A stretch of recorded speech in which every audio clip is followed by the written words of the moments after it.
My daughter-in-law sat across from me at my kitchen table with a stack of legal papers in front of her. She had a smile on her face, but it didn't reach her eyes. She told me I was getting confused lately. She said I had been forgetting things, and it was worrying everyone. She explained that it would be best for the whole family if she had power of attorney over my finances and my medical decisions. She made it sound like she was doing me a favor. I looked at the papers, and then I looked at her. I told her I wasn't going to sign anything. Her smile disappeared. She leaned in close and whispered something that made my blood run cold. She said, "No one will believe you anyway. Everyone already thinks you're losing your mind." She sat back in her chair, looking satisfied with herself, like she had already won. I didn't argue with her. I didn't raise my voice or try to defend myself. I just smiled and stayed quiet. She had no idea what I was planning. 2 weeks later, she was sitting in a doctor's office with the color draining from her face when she found out what I had actually been doing all along. My name is Opal Brennan. I am 76 years old, and the woman who tried to steal my life just learned that this old lady is a lot sharper than she ever imagined. Let me take you back to the beginning so you understand how we got here. I have lived in the same 2-story colonial home in upstate New York for over 50 years. My late husband, Walter, and I raised our son in this house. We celebrated holidays here. We grew old together here. Walter was a high school history teacher, and I was a school librarian. We spent our careers surrounded by books and young minds. Those were good years filled with purpose and love. Walter passed away 4 years ago from a stroke. It happened suddenly on a regular Tuesday morning. One moment he was drinking coffee and reading the newspaper. The next moment he was gone. Losing him was the hardest thing I have ever been through, but I survived. I learned how to live alone. I learned how to fill my days with meaning even without him by my side. I keep myself busy. I volunteer at the local library twice a week, helping organize book drives and reading programs. I play bridge with my friends every Thursday afternoon. I tend to my garden where I grow tomatoes and sunflowers and roses. I do crossword puzzles every morning to keep my mind sharp. I am not sitting around waiting for life to end. I am living it fully. My son, Theo, is 48 years old. He works as a regional sales manager for a pharmaceutical company, which means he travels a lot for work. He is a good man with a kind heart, but he has always been easily influenced by others. 12 years ago, he married a woman named Jolene. She is 43 and works as a real estate agent. She is ambitious and polished and always concerned with how things look to other people. From the very first time I met Jolene, I sensed something was off about her. She was polite enough on the surface, but there was no warmth behind her words. She never asked me questions about my life or seemed interested in getting to know me. When she visited my home, she would make little comments about how the house was too big for one person or how I should think about moving somewhere smaller. I always brushed off these remarks, but they stuck with me. Over the years, Jolene slowly created distance between me and Theo. She scheduled vacations during holidays so they couldn't visit. She discouraged Theo from calling me by saying he was too stressed from work. When Theo did come to see me alone, he seemed more relaxed and more like himself. But those solo visits became rare. I never said anything because I didn't want to cause problems. I thought things would get better with time. I was wrong. Jolene wasn't just distant. She was planning something much worse.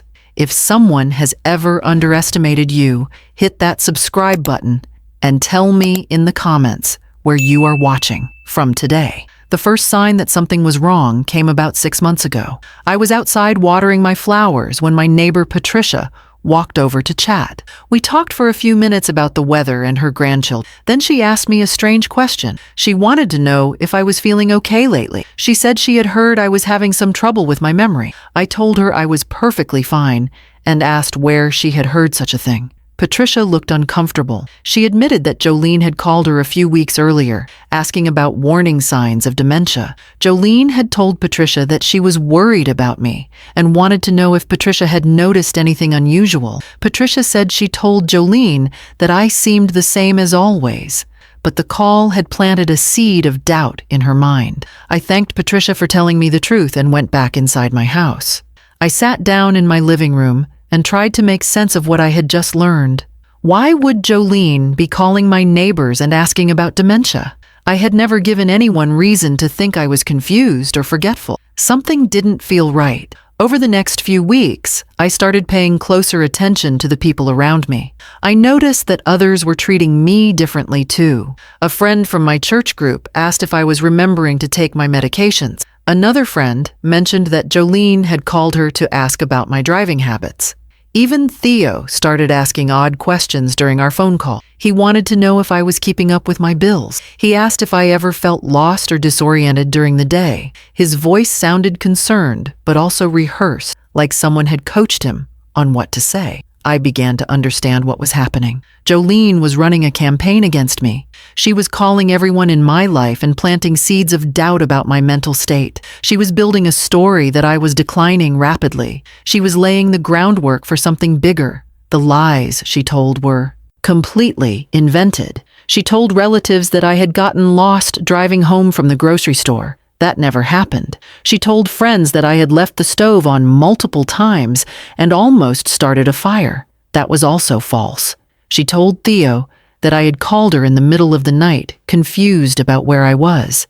I had never made any such call. Every single claim was a fabrication designed to make me look incompetent. The worst part was that people were starting to believe her. Jolene was charming and confident. She presented herself as the caring daughter-in-law who was just trying to help her poor, aging mother-in-law. People trusted her because she seemed so sincere. They had no reason to think she would lie about something so serious. Then came the afternoon when Jolene showed up at my house unannounced.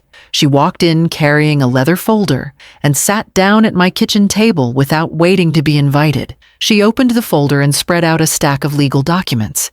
She explained that she and Theo had been talking about my future. She said it would be smart for me to sign over power of attorney while I was still able to make decisions. She said it was just a precaution in case anything happened. She said Theo was too busy with work to manage these things, so she would handle everything herself. I picked up one of the documents and looked at it carefully. The papers would give Jolene complete control over my bank accounts, my investments, my house, and my medical decisions. She would have the legal authority to make choices for me without my consent. She could sell my home. She could drain my savings. She could put me in a facility if she decided I needed to be there. I would lose everything. I told her I was not going to sign anything. Her face changed instantly. The warmth drained away and her eyes turned hard. She leaned forward and spoke in a low voice. She told me that everyone already believed I was losing my mind. She said no one would take my word over hers. She warned me that things would get much more difficult if I didn't cooperate. Then she smiled, gathered her papers, and left. After Jolene left my house that afternoon, I sat in my living room for a long time. My hands were shaking, but my mind was clear. I understood exactly what was happening. Jolene wanted control of my money and my property. She was willing to destroy my reputation and convince everyone I was mentally unfit in order to get it. And my own son was either too blind to see it or too weak to stop her. My first instinct was to call Theo and tell him everything. I wanted to explain what his wife was doing and beg him to open his eyes. But I stopped myself. I knew that confronting Jolene directly or trying to convince Theo would only make things worse. Jolene would twist my words and use my emotional reaction as proof that I was unstable. She would tell everyone that I was paranoid and delusional. The more I fought back openly, the more ammunition I would give her. I needed a different strategy. I needed to be patient and smart. I needed to gather evidence that would speak for itself so clearly that no one could deny the truth. I decided to let Jolene think she was winning while I quietly built my case behind the scenes. The first step was proving that my mind was perfectly sound. I called my longtime doctor, Nadine Carver, and scheduled an appointment. Dr. Carver had been my physician for over 20 years and knew me well. I explained what was happening with Jolene and asked if she could conduct a full cognitive evaluation. I wanted documented medical proof that I was mentally competent. Dr. Carver listened carefully and agreed to help. The evaluation took place over 2 separate appointments. Dr. Carver conducted a thorough battery of tests, including memory assessments, reasoning exercises, problem-solving challenges, and psychological evaluation. She asked me questions about current events and had me recall lists of words and numbers. She tested my ability to plan and organize and think logically. I completed every test with focus and determination. When the results came back, Dr. Carver called me into her office.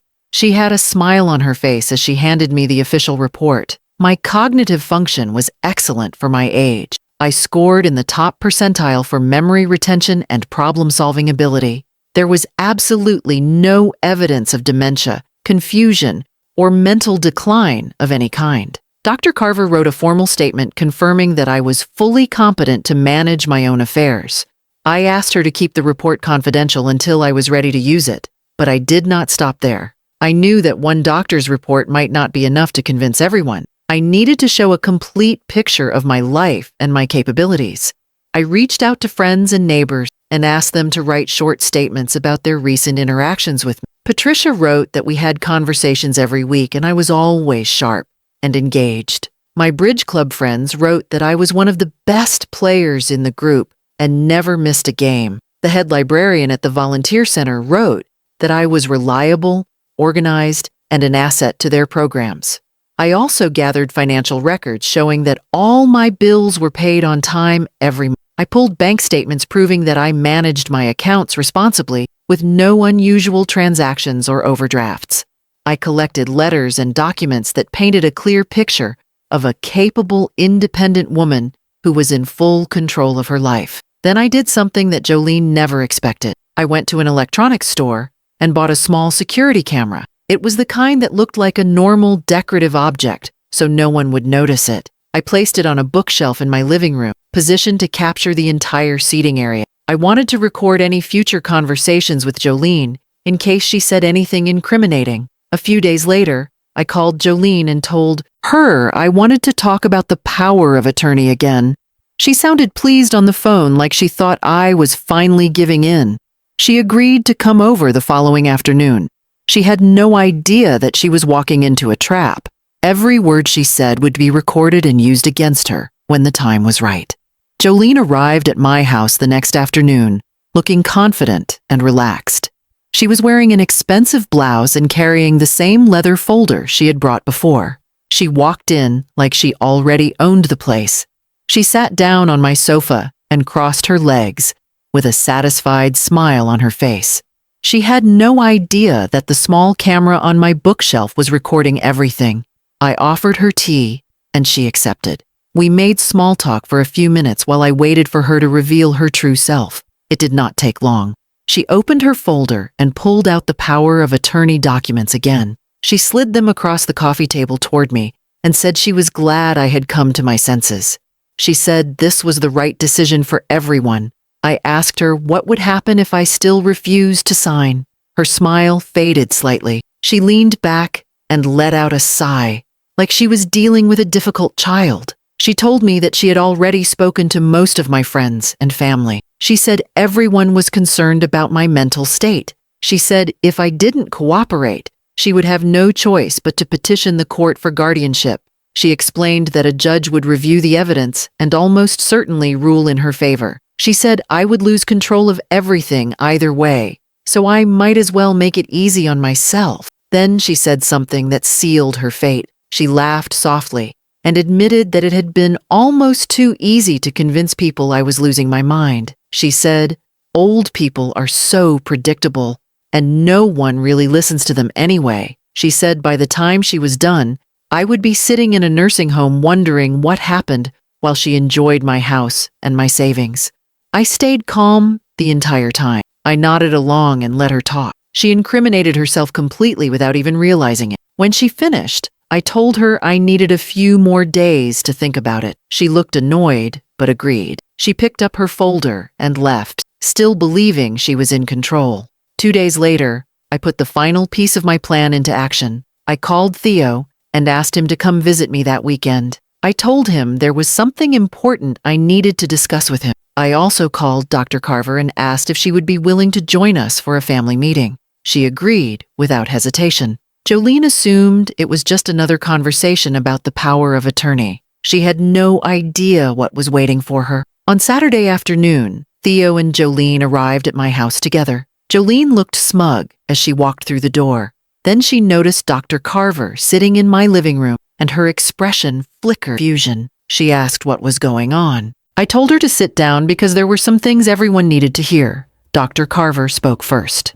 She explained that she had conducted a comprehensive cognitive evaluation on me just 2 weeks earlier. She presented the official report showing that my mental function was excellent in every category. She stated clearly and professionally that there was no medical basis whatsoever for any claim that I was experiencing dementia or mental decline. Jolene's face went pale. She tried to interrupt and say that doctors can miss things and that she had seen my confusion firsthand. Dr. Carver shut her down calmly and said the tests were thorough and the results were conclusive. Then I pulled out my phone and played the recording from the hidden camera. The room went completely silent as Jolene's voice filled the air. Everyone heard her admit to spreading lies about me.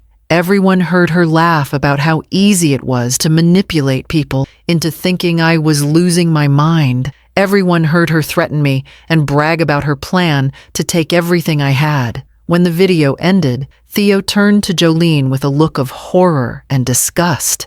He asked her how she could do this to his mother. Jolene stammered and tried to make excuses, but nothing she said could undo what everyone had just witnessed. I looked her in the eyes and told her she had underestimated me. That was her biggest mistake. Jolene grabbed her purse and stormed out of my house without another word. She didn't apologize. She didn't try to explain. She just left with her head down and her face burning red with shame. The front door slammed behind her, and then there was silence.